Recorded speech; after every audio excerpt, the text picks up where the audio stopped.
I'm excited to work out of Catatonic Coloring Magazine.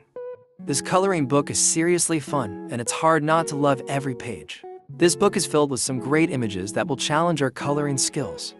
There are so many to choose from, but I think today we'll work on this headshot. I've got my basic set of colored pencils and I'm ready to go. Let's get started. I'll start by filling in the background with lots of colors. I like to go soft on these colors so they don't distract from our main subject.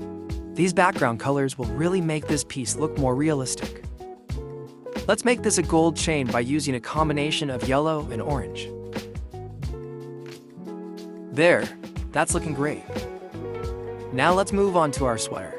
A little coloring secret you can use on clothes is to use a dark green in all of the shadow areas, then fill in the rest with regular green. This really helps give the sweater more depth. I'm going to make the hood a pink color. I really like to mix and match, and you can do the same. Something that I might try in the future is to add some custom fonts onto the hats and clothing. This book really gives us the liberty to try things. Let's finish up our artwork by gently coloring in the face with brown and orange pencils.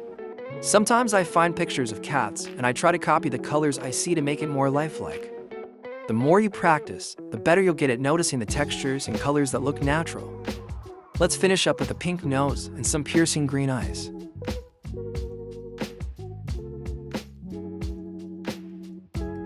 I'm really happy with the way this turned out. The colors look realistic, and this piece is ready to frame. If you enjoyed this tutorial, please tell a friend and help us grow. We hope you enjoyed, and we'll catch you on the next episode.